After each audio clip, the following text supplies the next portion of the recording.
What ho, prospective vault hunters! Sir Hammerlock. At your service. I hear you're considering an excursion to the Borderlands. Well, let me be the first to warn you that Pandora has changed. This world is not what it once was. You may have memories of sand and dirt, the occasional rock. But now, there are all sorts of new places to discover. The glossy, fascist beauty of the City of Opportunity, the dangerous lushness of the Highlands, the dangerous and, to be quite honest, rather pungent caustic caverns. You think you know the Borderlands? You've seen nothing yet. Oh, and also, you will probably be killed in one of 1,000 horrifying ways. You see, the Borderlands have been taken over by a nefarious so-and-so called Handsome Jack. And only you can stop him, because you are a badass, you see. Of course, what variety of badass is up to you. There are 4 classes to choose from, each with their own unique strengths, as well as numerous heads and skins if you wish to visually customize your character. But anyway, let's talk violence.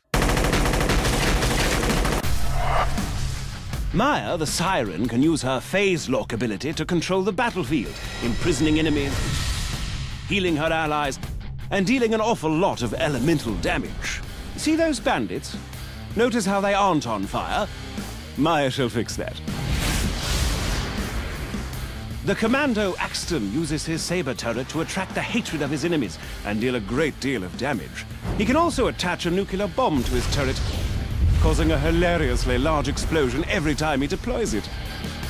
Which is fun. If you're interested in sniping or stabbing people through the chest with a bloody large katana, then perhaps Zero the Assassin might be more your speed. At higher levels, Zero can move through the battlefields like the wind, slaying enemies left and right. Salvador, the Gunzerker, can go into a sort of rage mode where he gains massive damage resistance and can dual-wield any 2 weapons in the game. Oh, speaking of weapons, Borderlands 2 has rather a lot of them. Over 87 bazillion, as it were.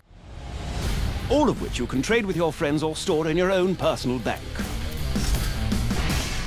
You see, all of the loot in the Borderlands, guns, shields, grenades, and the like, are randomly generated, so no 2 pieces of gear are the same.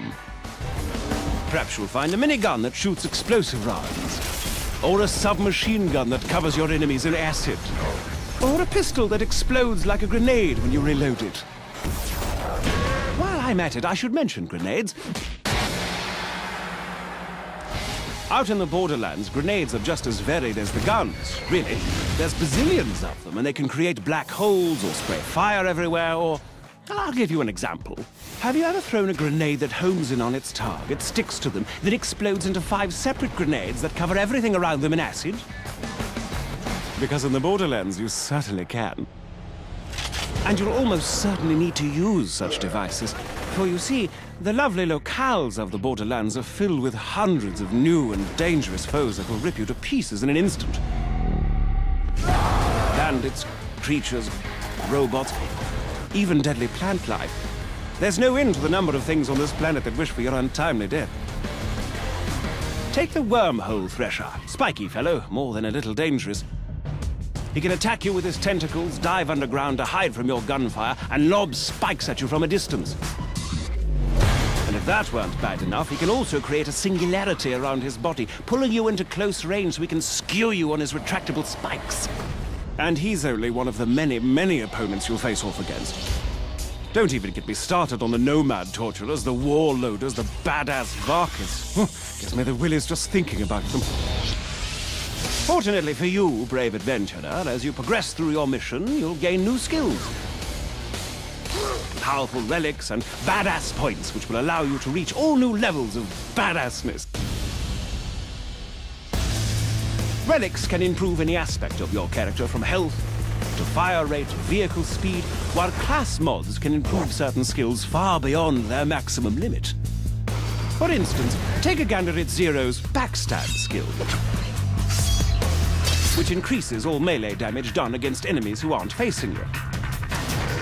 At its highest level, Backstab gives Zero an additional 40% damage. But should you get a class mod that puts an additional 4 points into Backstab, then... Booyah! Plus 72% Backstab damage. As you use these skills to destroy enemies and complete quests, you'll earn money, gear, and experience, all of which can be used to improve your character's skills, of which there are a great, great many. By buying the right skills, you'll be able to cut through your enemies like a hot knife through a psycho, you badass you. Oh, and speaking of badassitude, Borderlands 2 has a new system known as Badass Rank. By completing the dozens of varied challenges in the game, you can increase your badass rank and purchase stat bonuses that apply to all of your different characters. And did I mention that badass ranks are unlimited? Because they are. To that end, Borderlands 2 supports parties of up to 4 players. 2 players can also play split screen on the same monitor and then take that split screen game online. Friendship and cooperation, ho! The time has come, badass. Handsome Jack's armies threaten to burn Pandora to the ground, and only you can stop him. Grab your gun, bring your friends, and set some psycho midgets on fire. This is Sir Hammerlock telling you, the Borderlands are waiting.